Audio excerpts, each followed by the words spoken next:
If you're a woman over 40 and you feel like your body isn't responding the same way to food, exercise, and stress as it did in your 30s, you're not imagining it. And it's not a discipline problem. What's happening is biological. It's predictable. And something that most women are never told about until they're already in the middle of wondering what went wrong. The good news, and I really want to lead with this because I know it matters, is that understanding why this happens gives you a significant amount of control over how it affects you. This is not a passive process that you just have to accept. There are specific things you can do that will have a meaningful impact. And that's what this video is about. Insulin resistance is a topic that I cover extensively on my channel. And I work with clients on this regularly. Many of them are women in their 40s and 50s who are frustrated. They feel like they're doing everything right, and they're not getting results. And this is usually why. So today we're gonna cover the main drivers behind why you become more insulin resistant after 40. And unfortunately, this does happen more for women than men. Some of the main factors are estrogen, muscle mass, cortisol, and sleep. But don't worry, we're also gonna talk about the most meaningful things you can do that will actually make a difference. So let's get into it. First, I wanna establish something important. Increasing insulin resistance after 40 is a natural part of the hormonal transition women go through in perimenopause and menopause. It's not a personal failure. It's not caused by eating badly or not exercising enough. It's a physiological shift that is driven by hormonal changes that are natural. But natural doesn't mean unmanageable. And the women I see who navigate this transition best are the ones who understand what's driving it and adjust accordingly, rather than applying the same approach they did in their 20s and wondering why it stopped working. Driver number one is a decline in estrogen. Estrogen is not just a reproductive hormone. It plays a direct role in insulin sensitivity through multiple mechanisms. It helps regulate how cells respond to insulin.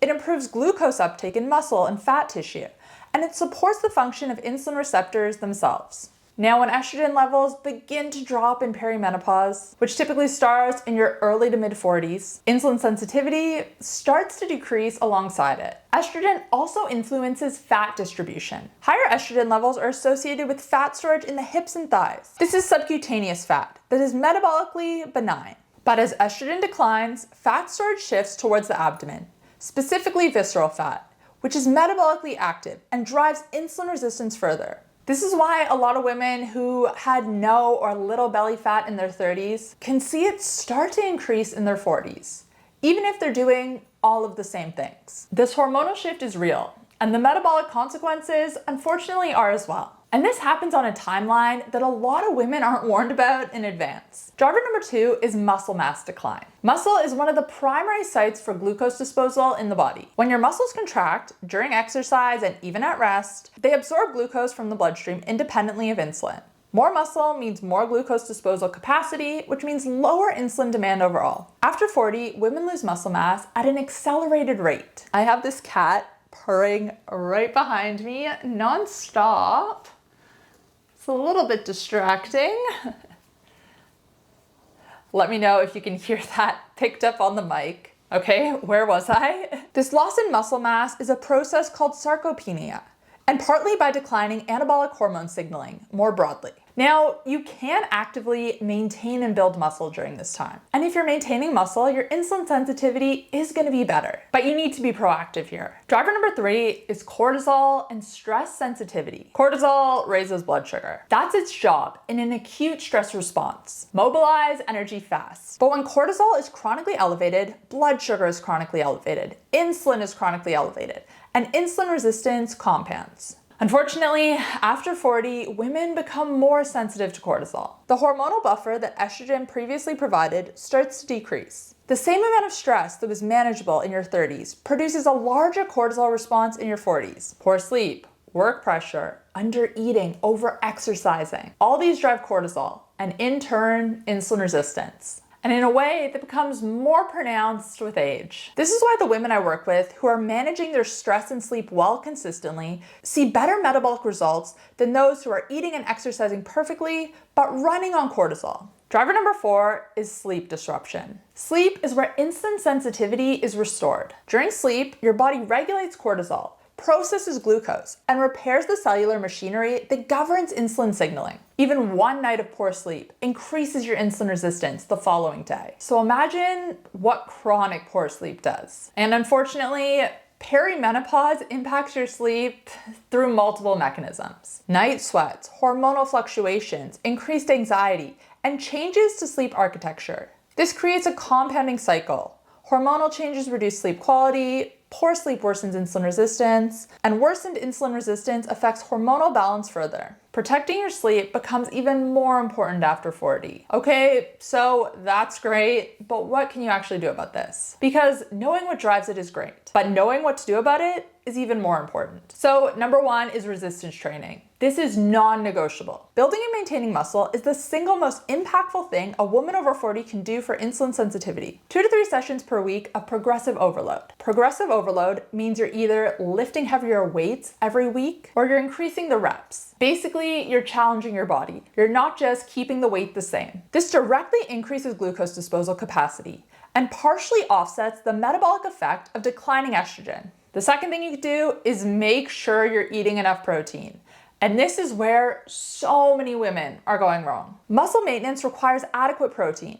After 40, the body becomes less efficient at using protein for muscle protein synthesis, which means your target protein amount actually increases, not decreases, as you age. You want to aim for a minimum of 1 gram of protein per pound of your ideal body weight. Build every meal around protein first. Now, if you're increasing your protein targets, which as I just said you should be, the quality of that protein also matters. ButcherCrowd delivers premium grass-fed, pasture-raised meat directly to your door across Australia.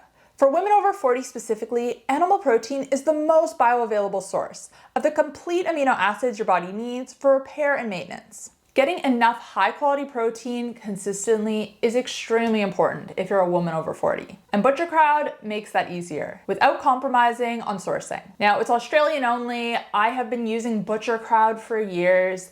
There's no risk in signing up. You can change, pause, or cancel your subscription at any time. And they always have promotions going on. Click the link in the description box down below to see what the current one is, and use code HCK15 at checkout to save 15% off your order. The next thing you can do is be smart about your carbs. When you can, eat them around your exercise. This doesn't mean eliminating carbs. It means eating them strategically, when your muscles can use the glucose directly without requiring as much insulin.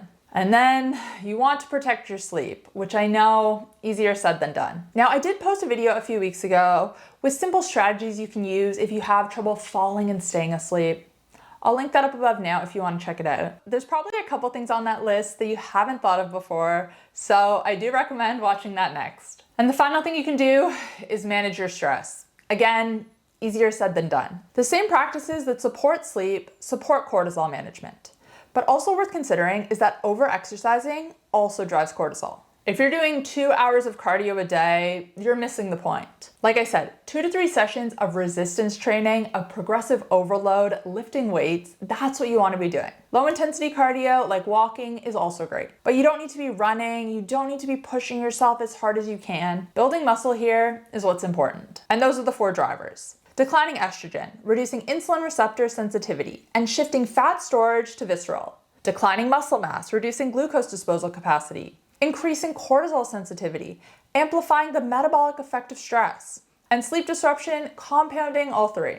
But it should be encouraging to know that there are things you can do about it. Resistance training to maintain muscle and glucose disposal. High protein eating to support that muscle. Strategic carbohydrate timing. And aggressive protection of sleep and cortisol. None of this is complicated, but it does require a deliberate shift. What worked in your 20s, what worked in your 30s isn't gonna work now. So you're not broken. Your body is just adapting to the hormonal transition. The question is whether you adapt with it. Now, if you wanna go deeper into insulin resistance and my full protocol for reversing it, I do have a series on my channel. I'll link that on the screen now. 5 videos to get you started, and we do cover some of what we spoke about today, but we go into food and specific exercise a little bit more. Thanks guys for watching, and I'll see you in the next one.